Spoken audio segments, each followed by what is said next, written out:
नमस्कार दोस्तों, आप सबका स्वागत है आपके अपने YouTube चैनल विकास फिजिकल एजुकेशन स्टडी पर। मैं आपका साथी विकास लगातार खेल व शिक्षा की जानकारी के लिए बना हुआ हूँ आपके साथ। हमारी आगामी परीक्षा नज़दीक है हैस्टेट की परीक्षा, और वही ये है PGT 2017 का एग्ज़ाम, जो आपकी आगामी सभी परीक्षाओं के लिए बहुत ही महत्वपूर्ण सिद्ध होगा। तो दोस्तों लगातार वही हमारे साथ बने रहिए। मैं आपको अपना 100% अच्छी जानकारी प्रोवाइड करवाने की कोशिश करता हूँ, और मेरी भावना सदैव यही रहती है। परम पिता परमात्मा से भी यही दुआ करता हूँ कि जो विद्यार्थी, जो साथी मेरे साथ जुड़े हैं, परमात्मा उनको उनके लक्ष्य में सफल करे। आत्मा से ही ये दुआ है भाई। आप लोगों के साथ मैं जुड़ा हूँ भाई। चैनल और भी हैं दोस्तों, लेकिन हमारा जो भाव है आत्मीयता का भाव है आपके साथ। हमारे पास कुछ भी नहीं है, और नॉलेज वाले भी हैं, अच्छे अच्छे नॉलेज वाले भी हैं, लेकिन बोर्ड पर आगे पढ़ाते हैं। आपने देखा भी होगा, एक या दो ही टीचर हैं जो बगैर देखे बोर्ड पर पढ़ाते हैं।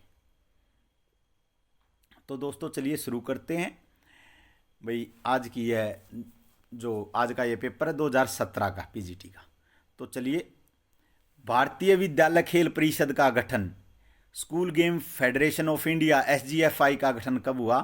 1952 में, 1954 में, 1956 में, 1958 में। तो भाई SGFI का गठन 1954 में हुआ। और all India AICS, all India council of sports, भारतीय खेल कूद परिषद का गठन भी 1954 में हुआ। आपको ये याद रखना है। और NDS स्कीम, ये तीनों इस सन से हैं भाई। SGFI भी, school game federation of India भी, और AICS, all India council of sports, all India sports, AISC, all India sports council, भाई ये भी 1954 में। और भाई NDS scheme, national discipline scheme, GD Bhosle द्वारा, ये भी 1954 में। आगे चलते हैं दोस्तों। अगला क्वेश्चन है, अतिरिक्त प्राणवायु व्यायाम से पुनः प्राप्ति के दौरान उपभोग की मात्रा है। आप इंग्लिश में पढ़ लीजिए ताकि आपको आसानी से समझ में आ जाए। Amount of extra oxygen consumed during the recovery from exercise, exercise के दौरान, रिकवरी के दौरान जो अतिरिक्त ऑक्सीजन कंज्यूम की जाती है वो कहलाती है second wind. Oxygen depth, athlete care, इनमें से कोई नहीं। तो भाई इसका जो राइट आंसर है वो ऑक्सीजन ऋण, ऑक्सीजन डेप्थ, ऑप्शन बी इसका राइट आंसर है। और सेकेंड विंड है भाई, जब हम थक जाते हैं और हमारी मांसपेशियां और हमारा मन ये कहता कि भाई व्यायाम को बंद कर दिया जाए, और घबराहट होती है, उल्टी जैसी स्थिति होती है, और हम लगातार उस पर काबू करके व्यायाम को जारी रखते हैं, तो वही दूसरा श्वास कहलाता है, सेकेंड विंड। आगे चलते हैं दोस्तों। अगला क्वेश्चन है, गुर्दे की संरचनात्मक व कार्यात्मक इकाई है। न्यूरॉन, न्यूरॉन है भाई तंत्रिका तंत्र की सबसे छोटी इकाई न्यूरॉन। एपिडर्मिस, त्वचा की बाहरी परत है भाई। त्वचा की 3 परतें हैं, एपिडर्मिस, डर्मिस, हाइपोडर्मिस।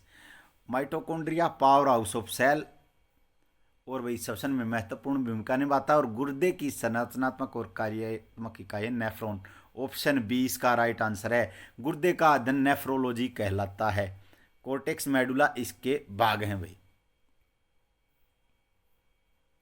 हीमोग्लोबिन पाया जाता है RBC में, WBC में, बिंबाणु प्लेटलेट्स में, अस्थि मज्जा में। बोन मैरो क्या होता है? बोन मैरो एक भाई तरल पदार्थ होता है जो हड्डियों के बीच में पाया जाता है, जिसमें RBC व WBC का निर्माण होता है।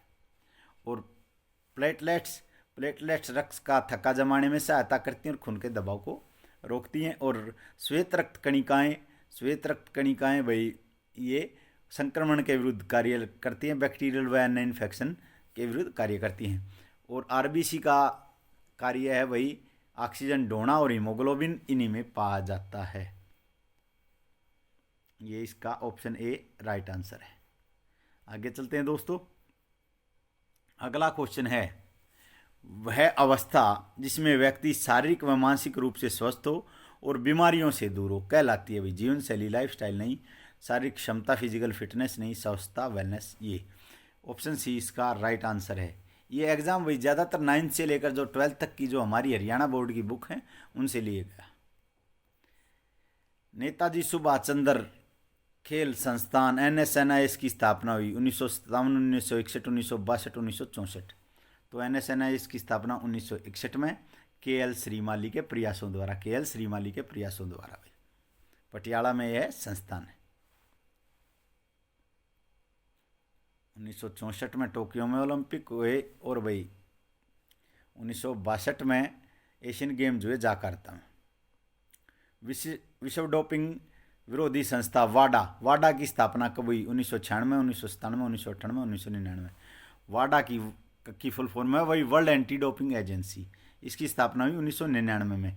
इसका मुख्यालय है मॉन्ट्रियल कनाडा में। विश्व की कागज की मंडी भी मॉन्ट्रियल को कहा जाता है और कनाडा की राजधानी ओटावा है। और नाडा नेशनल एंटी डोपिंग एजेंसी, उसकी स्थापना हुई 2005 में। उसका मुख्यालय नई दिल्ली में। ललिता बाबर का संबंध है बैडमिंटन से, मुक्केबाजी से, जिम्नास्टिक्स से, एथलेटिक्स से। ललिता बाबर का संबंध है भाई एथलेटिक्स से। स्टीपल चेज में ये दौड़ी थी ललिता बाबर। और भाई ललिता बाबर जो एथलीट हैं वो एक बहुत ही गरीब परिवार से रिलेटेड हैं और इन्होंने ओलंपिक में फाइनल में भी जगह बनाई थी।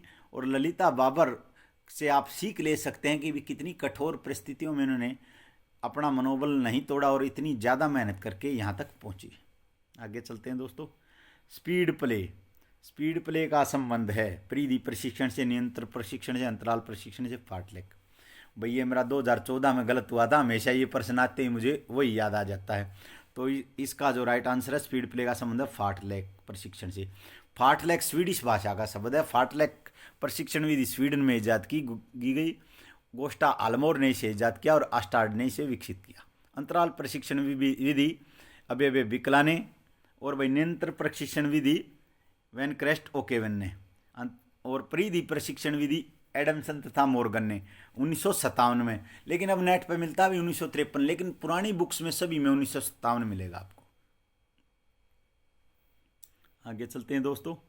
प्यूजिलिस्ट कहलाते हैं एथलीट तो जो एथलेटिक्स के खिलाड़ी हैं, शतरंज के खिलाड़ी, मुक्केबाज, तीरंदाज को आर्चर कहा जाता है और प्यूजिलिस्ट कहलाते हैं मुक्केबाज। ऑप्शन सी इसका राइट आंसर है भाई। मास्टर ग्रंथि कहलाती है थायराइड, अधिवक्र, पीयूष ग्रंथि, पैराथायराइड। थायराइड ग्रंथि है सबसे बड़ी अंतःस्रावी ग्रंथि है। और भाई एड्रिनल ग्रैंड जीवन रक्षक ग्रंथि कहा जाता है। पीयूष ग्रंथि ही मास्टर ग्रंथि कहलाती है। ऑप्शन सी इसका राइट आंसर है। इससे कई प्रकार के हार्मोन स्रावित होते हैं जो हमारे शरीर के विभिन्न संस्थानों को सुचारू रूप से संचालन करने में महत्वपूर्ण भूमिका निभाते हैं। रक्तचाप मापन का उपकरण है the measuring the instrument of blood pressure. BP को मापने का कौन सा इंस्ट्रूमेंट है भाई? मैनोमीटर से हाथ की ताकत मापी जाती है भाई, हाथ की ताकत। स्टेडियोमीटर से ऊंचाई मापी जाती है, हाइट मापी जाती है। डायनमोमीटर से ताकत मापी जाती है और रक्तचाप मापा जाता है स्पिग्नोमैनोमीटर से। ऑप्शन डी इसका राइट आंसर है भाई, स्पिग्नोमैनोमीटर। आपको ये याद रखना है। मैनोमीटर से हाथ की ताकत, स्टेडियोमीटर से ऊंचाई, डायनमोमीटर से ताकत, कमर व पैर की ताकत भाई, और स्पिग्नोमैनोमीटर से रक्तचाप बीपी मापा जाता है। 180 120 होता है भाई। नया जोश के लक्षण हैं, आपको नहीं समझ में आएगा। Symptom of second wind. मैंने पहले दूसरे क्वेश्चन में ये बता था भाई सेकेंड विंड क्या होता है। श्वास के लक्षण क्या क्या हैं? श्वास बेचैनी, श्वास लेने में कठिनाई, छाती में मांसपेशियों में दर्द, उबकाई की इच्छा, वमन, उल्टी, ये विकल्प सभी सही हैं। तो ऑप्शन डी इसका राइट आंसर है भाई। इसके बाद इसी स्थिति पर काबू कर व्यायाम को जारी रखा जाता है तो वो सेकंड विंड कहलाता है। ऑप्शन डी इसका राइट आंसर है। आगे चलते हैं दोस्तों। स्वास्थ्य शिक्षा के लक्ष्य हैं स्वस्थ वातावरण, बिल्कुल ठीक वही, स्वस्थ विद्यालय कार्यक्रम, भोजन तथा जल व्यवस्था, ये सभी विकल्प सही है। तो भाई इसका जो राइट आंसर है वो है ऑप्शन डी, ये इसका राइट आंसर है। आगे चलते हैं दोस्तों। विटामिन बी की कमी से होता है सकरवी, बेरीबेरी, जिंजेवाइटिस। सकरवी होता है भाई विटामिन सी की कमी से, और विटामिन बी की कमी से होता है बेरीबेरी। विटामिन B1 का रासायनिक नाम है थायमिन, B2 का राइबोफ्लोविन, B3 का नियासिन और B5 का पेंटाथोनिक, B6 का पैरोडक्साइन और B7 का बायोटिन और B9 का फोलिक एसिड और B12 का साइनोकोबाल्मिन, कोबाल्ट भी कहा जाता है, दूध में ये पाया जाता है। गति विकास की विधियां हैं। अगला क्वेश्चन है भाई, त्वरण दौड़े, पेश दौड़े, ए बी दोनों। तो गति विकास के लिए दोनों दौड़े हैं भाई, ए बी दोनों। ऑप्शन सी इसका राइट आंसर है। एक्सीलरेशन रन, इसमें भाई ये जो त्वरण दौड़े हैं ये छोटी होती हैं हवा के, इसमें मैक्सिमम 60 मीटर तक, और भाई पेस दौड़ों में एक निश्चित स्पीड से दौड़ा जाता है। ये भी क्वेश्चन 9 से 12 तक की बुक से है भाई। सामाजिक मूल्यों को बढ़ाने में शारीरिक शिक्षा की भूमिका है। सहानुभूतिपूर्ण अभिवृत्ति बिल्कुल ठीक है भाई। एकता बिल्कुल ठीक है। आपसी समूह का लगाव, ये सभी विकल्प सही हैं। तो ऑप्शन डी इसका राइट आंसर है भाई। शारीरिक शिक्षा से हमारे अंदर अनेक सामाजिक मूल्यों का समावेश होता है। आपसी सहयोग, धैर्य, प्रेम, एक दूसरे का सम्मान करना और भाई अनुशासन का पालन करना और खेल की भावना और एक विरोधी खिलाड़ियों से भी सहानुभूतिपूर्ण व्यवहार और एक यूनिटी। आगे चलते हैं दोस्तों। वार्मिंग अप की विधियां हैं। वार्मिंग अप आपको बता देता हूं, प्रतियोगिता या प्रैक्टिस से पहले होता है। यह दो प्रकार का होता है भाई, एक सक्रिय और निष्क्रिय। सक्रिय में आप जो शरीर के साथ खुद करते हैं और निष्क्रिय जो अन्य साधनों से वार्म अप किया जाता है। और वार्म अप करने से शरीर प्रतियोगिता या प्रैक्टिस के लिए, व्यायाम के अभ्यास के लिए तैयार हो जाता है। तो इसकी विधियाँ, जॉगिंग बिल्कुल ठीक, भी स्ट्रेचिंग व्यायाम बिल्कुल ठीक, व स्प्रिंट, विंड स्प्रिंट, वेग से दौड़ना, ये सभी विकल्प सही हैं। ऑप्शन डी इसका राइट आंसर है भाई। सभी विकल्प सही हैं। ऑप्शन डी इसका राइट आंसर है। आगे चलते हैं। योग क्रिया में शामिल नहीं है। तप है भाई, आहार, स्वाध्याय, ईश्वर प्राणिधान। सो शुद्धि, तप, स्वाध्याय, ईश्वर प्राणिधान, ये सभी योग के भाग हैं और आहार नहीं है। ऑप्शन बी इसका राइट आंसर है। ऑप्शन दो, ऑप्शन बी इसका राइट आंसर है। आगे चलते हैं दोस्तों। यूनान में शारीरिक शिक्षा का स्वर्ण युग कहा जाता है। ओमरिक काल को, स्पार्टा काल को, पूर्व एथेंस काल को, उत्तर एथेंस काल को। तो भाई जो यूनान में शारीरिक शिक्षा का स्वर्ण युग है वो उत्तर एथेंस काल को कहा जाता है। और भाई स्पार्टा काल को क्लासिकल एज कहा जाता है। ये भी क्वेश्चन आया है भैया स्टेट में। आगे चलते हैं। मनोदैहिक बीमारी है चेचक, यक्ष्मा, इंग्लिश में पढ़ लो भी ट्यूबरकुलोसिस, और मधुमेह, पीलिया। तो भाई इनमें से क्या है राइट आंसर? मधुमेह। यह पैनक्रियाज की खराबी के कारण होता है। पैनक्रियाज से इंसुलिन नामक हार्मोन स्रावित होता है जो हमारे ब्लड शुगर को कंट्रोल करता है। उसी में खराबी के कारण मधुमेह होता है। मधुमेह एक मनोदैहिक बीमारी के उसमें आता भाई। लेकिन अगर दमा भी होता तो फिर दोनों साथ में नहीं देगा। अगर मधुमेह की जगह दमा होता, यक्ष्मा नहीं भाई, यक्ष्मा किसके लिए इस्तेमाल होगा? ट्यूबरकुलोसिस के लिए। अस्थमा होता है यानी कि इंग्लिश में, तो वो भी मनोदैहिक बीमारी है। ऑप्शन सी इसका राइट आंसर है भाई। आगे चलते हैं दोस्तों। उबेर कप किस खेल से संबंधित है? फुटबॉल से, बैडमिंटन से, बास्केटबॉल से, लॉन टेनिस से। उबेर कप है भाई बैडमिंटन से, महिलाओं की बैडमिंटन का विश्व कप है उबेर कप। और थॉमस कप पुरुषों का। फीफा अंडर 17 विश्व कप 2017 का आधिकारिक शुभ अंकर क्या था? भाई फीफा अंडर 17 विश्व कप 2017 कहाँ हुआ? इंडिया में हुआ था भाई, इंडिया में हुआ था। और इसका शुभ अंकर क्या था? गोकू विजेता चेताऊ खेलियो। तो इसका शुभ अंकर था खेलियो। ऑप्शन डी इसका राइट आंसर है। अंतर्राष्ट्रीय ओलंपिक समिति में भारत के प्रथम सदस्य थे। आईओसी की स्थापना 23 जून 1894 को हुई। 23 जून 1894 को, इसलिए ओलंपिक डे मनाया जाता है इसी पर। और इंटरनेशनल ओलंपिक डे इसी पर मनाया जाता है। और 23 जून 1894 को इसकी स्थापना हुई। 33वीं कैलाश इसके प्रथम अध्यक्ष थे। और इसमें भारत के प्रथम सदस्य कौन से थे भी? GD Sondhi, PM Joseph, sir Dorabji Tata, Raja Bhalendra Singh. Raja Bhalendra Singh trophy वही दी जाती है राष्ट्रीय खेलों में बेस्ट टीम को या बेस्ट यूनिट को या बेस्ट स्टेट को। और भाई जीडी सोंधी राष्ट्रीय खेलों के जनक और एशियाई खेलों के जनक है। पीएम जोसेफ भाई जो हमारा एलएनसीपी ग्वालियर है इसके प्रथम प्रधानाचार्य थे। और आईओसी में भारत के प्रथम सदस्य थे सरदोराबजी टाटा। और भारतीय ओलंपिक एसोसिएशन आईओए के प्रथम अध्यक्ष थे विदोराबजी टाटा। और प्रथम सचिव थे एजी नोरेन। आगे चलते हैं दोस्तों। कौन सा अंग लाल रक्त कोशिकाओं का कब्रिस्तान कहा जाता है?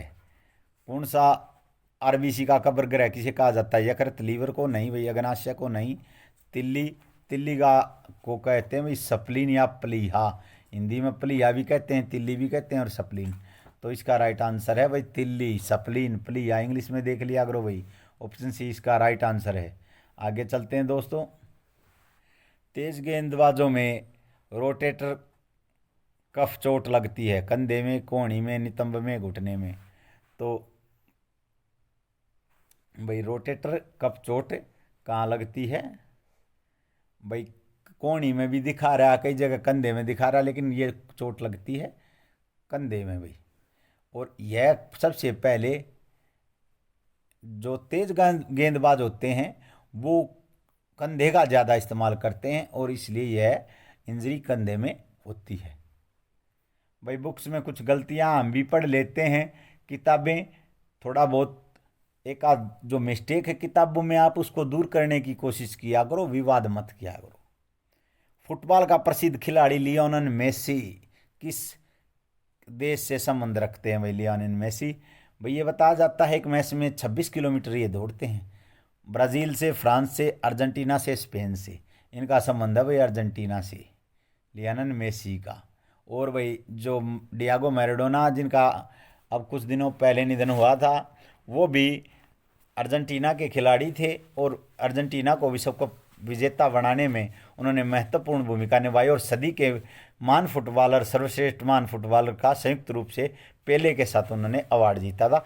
अर्जेंटीना की राजधानी ब्यूनस आयर्स है जो ला प्लाटा नदी के किनारे है और ब्यूनस आयर्स मांस उद्योग के लिए प्रसिद्ध है।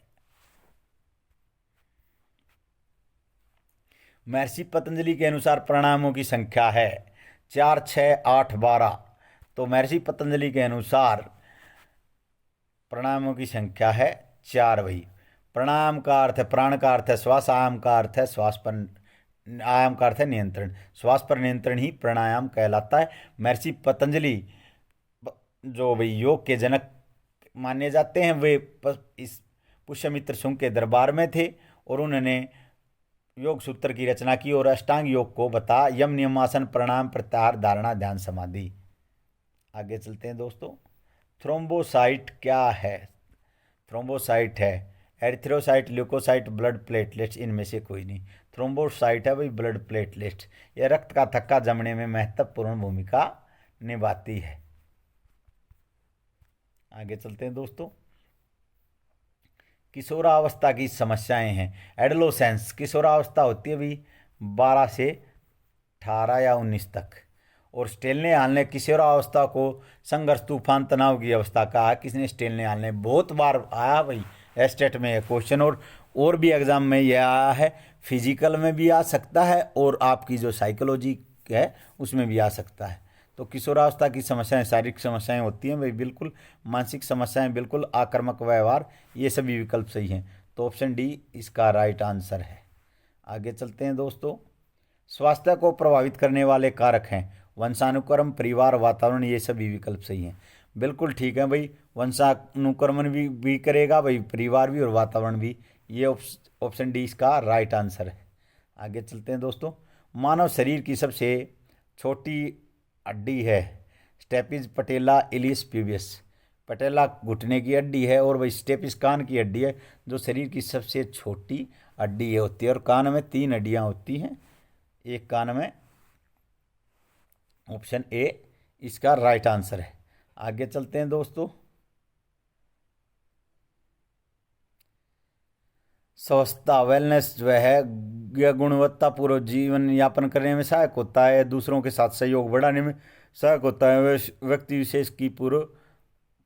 विशेष की आवश्यकताओं को पूरा करने में सहायक होता है, अच्छी आदतों को अंतर्निविष्ट करने में सहायक होता है। थोड़ा सा आपको डाउट होगा 1 और 3 ऑप्शन पर, लेकिन व्यक्ति विशेष की आवश्यकताओं को पूरा करने में सहायक होगा, यह इसी के अंदर आ जाता है भाई, यह गुणवत्तापूर्ण जीवन यापन करने में सहायक होता है। ऑप्शन ए इसका राइट आंसर है। आगे चलते हैं दोस्तों। प्रोटीन का सर्वोत्तम स्रोत है दालें, मूंगफली, सोयाबीन, अंडे। इनमें से सबसे सर्वोत्तम स्रोत है भाई सोयाबीन। और भाई जो ये है वनस्पति प्रोटीन में, और जंतु प्रोटीन में कौन सा भाई, उसमें है मछली। अभिप्रेरणा क्रिया को प्रारंभ करने, जारी रखने व नियंत्रित रखने की प्रक्रिया, यह परिभाषा दी गई है। भाई अभिप्रेरणा 2 प्रकार की होती है, आंतरिक और बाह्य। आंतरिक में हम खुद कोई चीज़ करना चाहते हैं, हमारा परिवार, हमारे यार दोस्त और कुछ हमें किसी की प्रेरणा से करना चाहते हैं, या और कोई चाहता हम पर बाहरी दबाव से हम ये करें, तो वो होती है बाह्य प्रेरणा। आंतरिक प्रेरणा मजबूत होती है। तो भाई इसका जो राइट आंसर है वो है ऑप्शन बी, गुड द्वारा यह परिभाषा दी गई है। अभिप्रेरणा क्रिया को प्रारंभ करने की, जारी रखने की तथा नियंत्रित रखने की प्रक्रिया है। ऑप्शन बी इसका राइट आंसर है। आगे चलते हैं दोस्तों। रेक्टस एब्डोमिनियस मांसपेशियां घूमती हैं नेति में वही नेति होती है, वही रबड़ नेति, सूत्र नेति और जल नेति। और धोती में एक कपड़ा भी पेट के अंदर लिया जाता है प्लेन, और उसको बाहर निकाला जाता है वस्ती में गुदाद्वार द्वारा पानी ऊपर खींचा जाता है। और नोली क्रिया में ही रेक्टस एब्डोमिनियस मांसपेशियां घूमती हैं, जिसने देसी भाषा में कह दें भाई पेट की चक्की चलाना। रामदेव बाबा को नहीं देखा हो आपको ना पेट की चक्की चलाते हुए, तो वो नोली क्रिया है। तो इसमें रेक्टस एब्डोमिनियस जो मसल हैं पेट की, वो इसमें घूमती है। ये 4 प्रकार की मांसपेशियां होती हैं इसमें। आगे चलते हैं दोस्तों। पीड़ित व्यक्ति के लिए फर्स्ट एड से एक क्वेश्चन है, फर्स्ट एड के चैप्टर से। पीड़ित व्यक्ति के लिए प्राथमिक उपचार का महत्वपूर्ण कार्य है पीड़ित को डॉक्टर के पास ले जाना, पीड़ित का इलाज करना, उपलब्ध साधनों से जान बचाना, पीड़ित को हॉस्पिटल ले जाने हेतु वाहन की व्यवस्था करना। तो जो प्रथम प्राथमिक उपचार का महत्वपूर्ण कार्य है उपलब्ध साधनों से जान को बचाना। ऑप्शन सी इसका राइट आंसर है। आगे चलते हैं दोस्तों। सुपर टैकल तकनीक में कबड्डी में कितने अंक दिए जाते हैं? सुपर टैकल तकनीक में कबड्डी में 2 अंक दिए जाते हैं। ऑप्शन 20 का राइट आंसर है। और लोना के भी भाई 2 अंक हैं। लोना शब्दावली किससे है? कबड्डी से है, और इसमें 2 अंक ही दिए जाते हैं। और 13x10 कबड्डी के कोर्ट का आकार होता है। और इस साल जो अर्जुन अवार्ड है कबड्डी का, वो संदीप नरवाल को मिला है।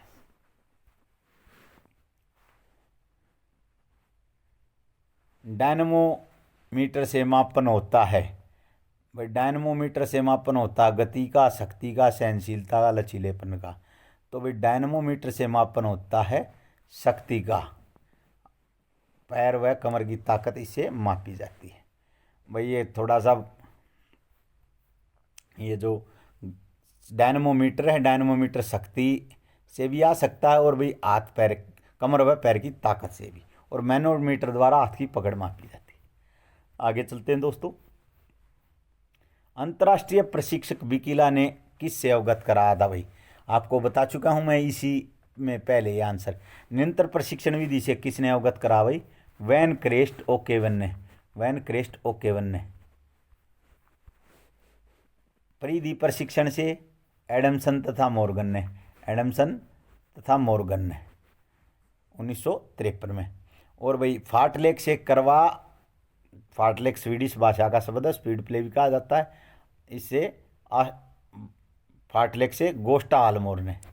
और तो अबे विकला कोच ने कौन सी विधि इजाद की? अंतराल प्रशिक्षण विधि। यह प्रयास पुनः शक्ति प्राप्ति, फिर प्रयास पुनः शक्ति प्राप्ति और फिर प्रयास पर आधारित है।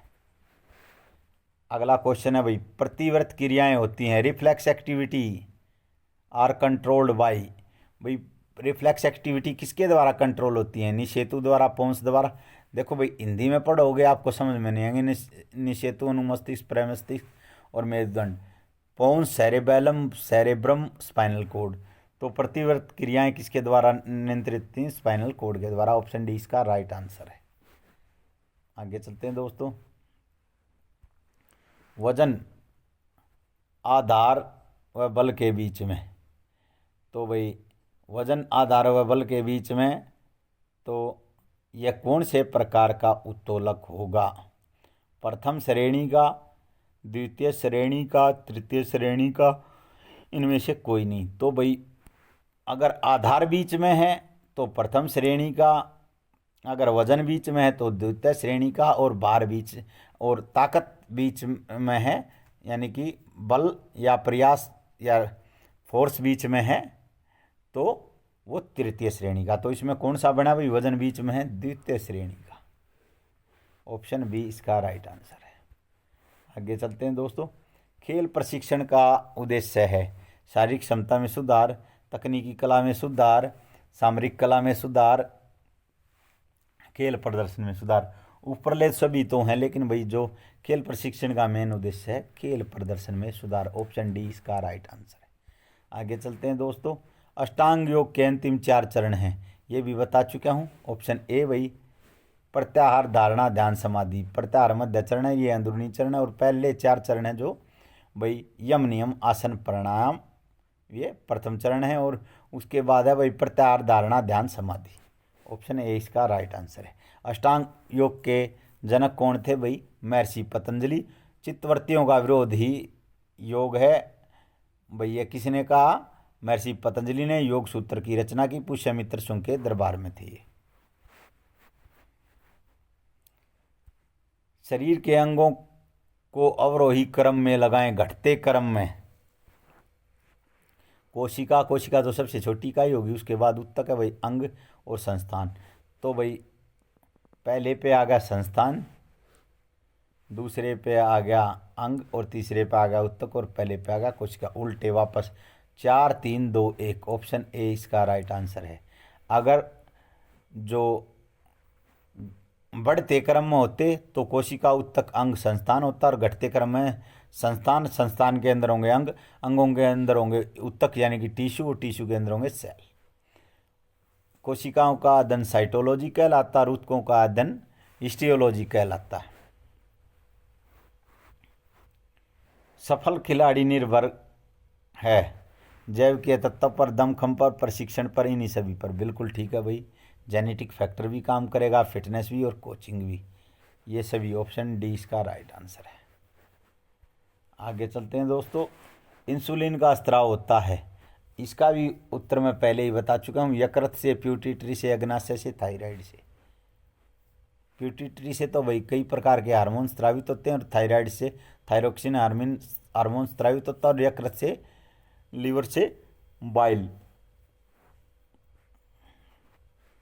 यानी कि पित्त का निर्माण होता है। और इंसुलिन का निर्माण कहाँ होता है? अग्नाशय में, पैनक्रियाज। यह शरीर की दूसरी सबसे बड़ी ग्रंथि है और सबसे बड़ी मिश्रित ग्रंथि है। इससे इंसुलिन एक हरे रंग का प्रोटीन है भाई, ये भी आपको याद रखना, ये भी पूछा जा सकता है। आगे चलते हैं दोस्तों। अगला क्वेश्चन है ओलंपिक के झंडों का सही क्रम है। एक आसान सी ट्रिक बताई थी मैंने आपको, आप ताकि वो ना हो। नीपिका हिल, नीपिका हिल, नीला, पीला, काला, हरा, लाल। ऑप्शन सी इसका राइट आंसर है भाई।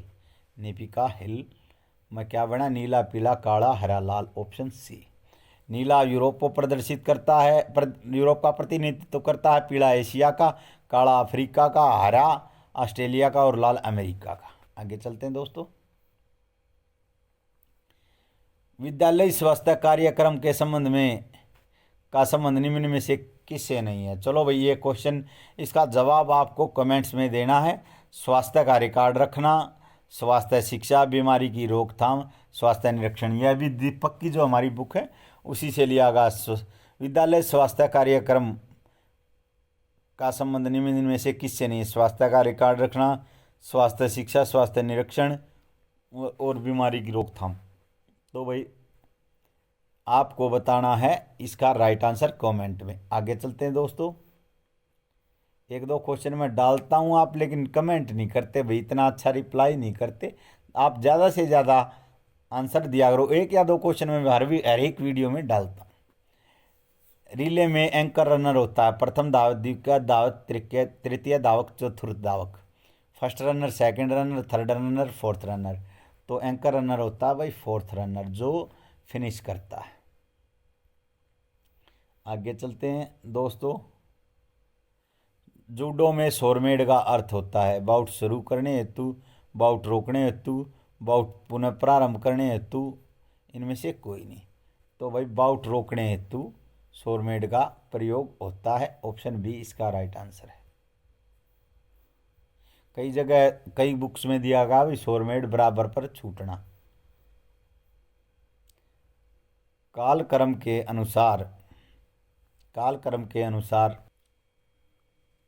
के अनुसार इन्हें व्यवस्थित कीजिए। आधुनिक ओलंपिक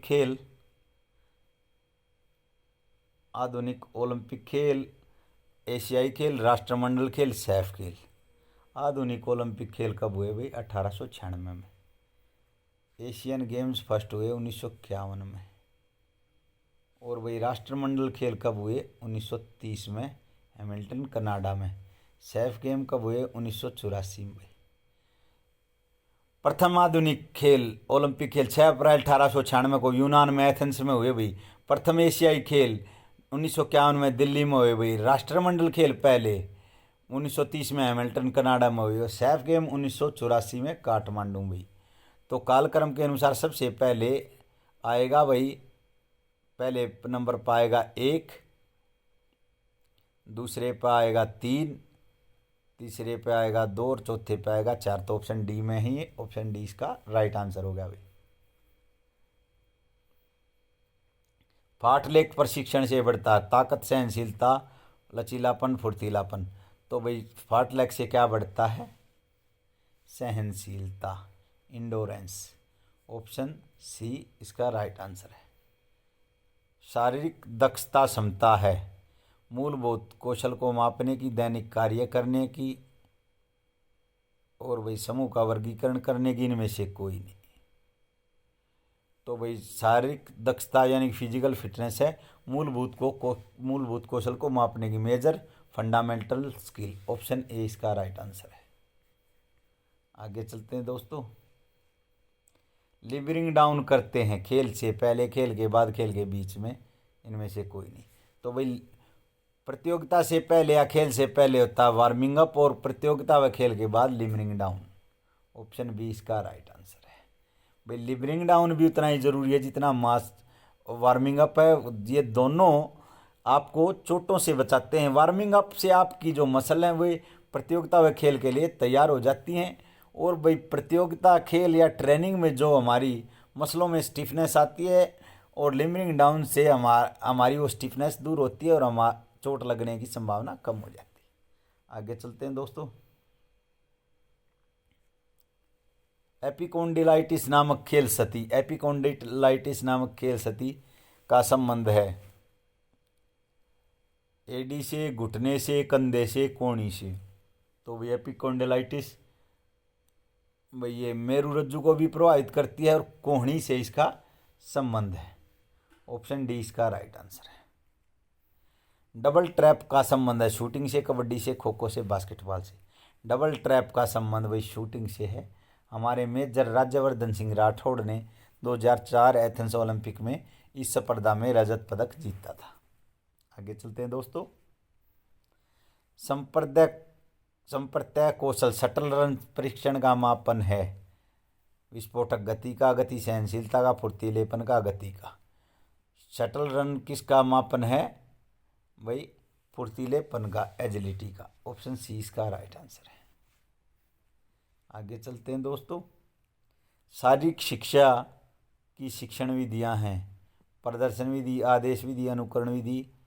ये सभी विकल्प सही हैं। तो भाई शारीरिक शिक्षा में शिक्षण की प्रदर्शन विधि भी होगी, आदेश विधि भी, अनुकरण विधि भी, और ये सभी सबसे अच्छी होगी डेमोन्स्ट्रेशन मेथड, प्रदर्शन करके सीखना। ऑप्शन डी इसका राइट आंसर है। ये सभी शारीरिक शिक्षा की विधियाँ भाई। अगला क्वेश्चन है ऑर्थोलॉजी, अंगों का अध्ययन, हड्डियों का, संधियों का, तंत्रों का। भाई हमारे एक दोस्त ने ऐसा किया था भी मैंने उसको 10 बार ये पढ़ा। ऑर्थोलॉजी जोड़ों का अध्ययन है, हड्डियों का अध्ययन ऑस्टियोलॉजी है, लेकिन हमारे दोस्त ने वही आखिर में वही लगा दिया, ऑर्थोलॉजी हड्डियों का अध्ययन लगा दिया, और वो 2 या 3 नंबर से स्टेट में रह गए थे। तो आपको ये गलती नहीं करनी है। हड्डियों का अध्ययन ऑस्टियोलॉजी है और ऑर्थोलॉजी है जोड़ों का अध्ययन, आपको ये याद रखना है। और अंदरूनी अंगों का अध्ययन या आंतों का अध्ययन भी स्पेंकनोलॉजी है। तो ऑप्शन सी इसका राइट आंसर है। दोस्तों यह हमारे जो 2017 पीजीटी का जो पेपर था ये पूरा होता है। लगातार हमारे साथ बने रहिए और भाई हमारी पूरी कोशिश है आप अपने परीक्षा में सफल हो। हम बेशक थोड़ा सा लिमिटेड क्वेश्चन बनाते हैं, वैसे तो मैं भी भर दूं, कुछ ही कुछ पढ़ाए जाऊं, लेकिन आप अगर अपने 2 प्रकार के नोट्स बनाएंगे, हमारे जितनी भी टेस्ट सीरीज हैं और जितने भी पेपर कराए हैं उनसे ऑप्शनल या वन लाइनर अपने जो क्वेश्चन बना लीजिए, और जो हमारी थ्योरिकल बोर्ड पे क्लासेज हैं आप उनके अलग नोट्स बनाइए। भाई जैसे शारीरिक शिक्षा के इतिहास से 10-11 वीडियो हों, उनसे सभी से एक वीडियो बना लीजिए। भाई फिर जैसे पोषण से भाई प्रोटीन, कार्बोहाइड्रेट, वसा इसकी, और भाई जो खनिज लवण की, विटामिन की, ये सभी वीडियो एक जगह बना लिख लीजिए। अपने अपने अच्छी तरह से नोट्स बनाइए। हमारी जो प्लेलिस्ट हैं 3-4, उनमें से अलग अलग आपको जो वीडियोस हैं वे सभी मिल जाएंगी। तो दोस्तों लगातार हमारे साथ बने रहिए। जय हिंद, जय भारत।